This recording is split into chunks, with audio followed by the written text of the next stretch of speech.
بسم الله الرحمن الرحيم الحمد لله رب العالمين وصلى الله وسلم على سيد المرسلين سيدنا محمد وعلى آله وصحبه وسلم أجمعين أما بعد ولا ليال وبرنامجكي أن ugu talagalnay inaan isku xusuusino sidaan bisha Ramadaan uga faa'iideysan lahayn xalqadii koobna waxaan xalqadii hore kaga soo hadalnay sifaat ahli janna dadka jannada galaya sifaatkoodii waan la koobi karin runtii sifaatku way fara badan yihiin waxyaabaha jannada lagu galan aad iyo aad bay u fara badan yihiin qur'aankana markaad akhriso aad iyo aad baad uga helaysaa tilmaamahooda ilaahay subxaanahu watacaala wuxuu tilmaamay يعني ما أركتي ذاتك أهل الجنة مركو كهذاي يعني وعباد الرحمن الذين يمشون على الأرض هونا وإذا خاطبهم الجاهلون قالوا سلاما والذين يبيتون لربهم سجدا وقياما والذين يقولون ربنا اصرف عنا عذاب جهنم إن عذابها كان غراما إنها ساءت مستقرا ومقاما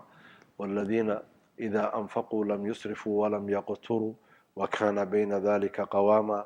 يعني ومادام وقت ويريحي وان تفسيرك آياته ودن أنا كوذا قاري كرين وحن تلمامينا يعني معناها جود أما وحا أي آيات كان لغوها نونين أيان أولا وحوي ذاتك مؤمنين عباد الرحمن كتلمامه دي أهل الجنة وحا كمدا مركي السعون أيان ذات صدقا أصعبة عن ما أعرف عذنا لباتين وهدي ذات جاهلين لحظ لان أما أفلقا ديان aan iyagu mustawahooda u soo degin oo yani dhaqankooda kale aan yeelanin nabadgelyo iska yiraahdo iskaga dhaqaaqa maxaa yeelay dadkanu waa dad ilaahay yaqaan waa dad akhlaaqdoodu ay soosan tahay waa dadka habeenkii oo dhan taagan oo yani tilmaamahooda waxa kamid ah u taagan cibaadada ilaahay subxaanahu watacaala caabuday rabbi subxaanahu watacaala yarjuu yani rajaynaya ilaahay raxmadiisa cadaabkiisana ka baqaayo way ma aragtay tilmaamahooda markay wax bixinayaan waa dadka aan xadgudub samaynin ciriirina aan ku samaynin cidii lagu waajib yeelay nafaqadoodii aan ciriirinin weeye waa dadka ilaahay subxaanahu watacaala uu yidhi shirki aan ku dhicin waladiina laa yadcuuna maca allahi ilaahan aakhar ilaahay keyrkii aan waxba la caabudin dadna qof naf bani aadanna naf xaq ayna u lahayn aan gooyin zinana aan ku dhicin subxaana allah yani tilmaamahaasaa ka mid ah يعني قفكي سدا سمي يلقى أثام يضاعف له العذاب ضعفين ويضاعف له العذاب يوم القيامة ويخلد فيه مهانا مركا وحيابهاسي هدي دعضة إني كل عانا سدا مركا هرت الماني ويكتوبت كينيان مقرة إلهي سبحانه وتعالى أعماش ذي حميد وحقوق بدليا حسنات إلا من تاب وآمن وعمل عملا صالحا فأولئك يبدل الله سيئاتهم حسنات وكان الله غفورا رحيما marka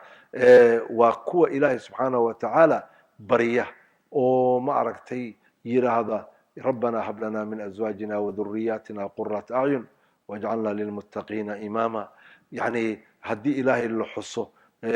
yani muxuu ahaa ama magaciisi la sheego qalbigooda uu baqo qur-aanka markay akrinayaan yani markay soo maraan aayadaha sajdada sujuuda يعني تذكاس إلهي وحكوت المام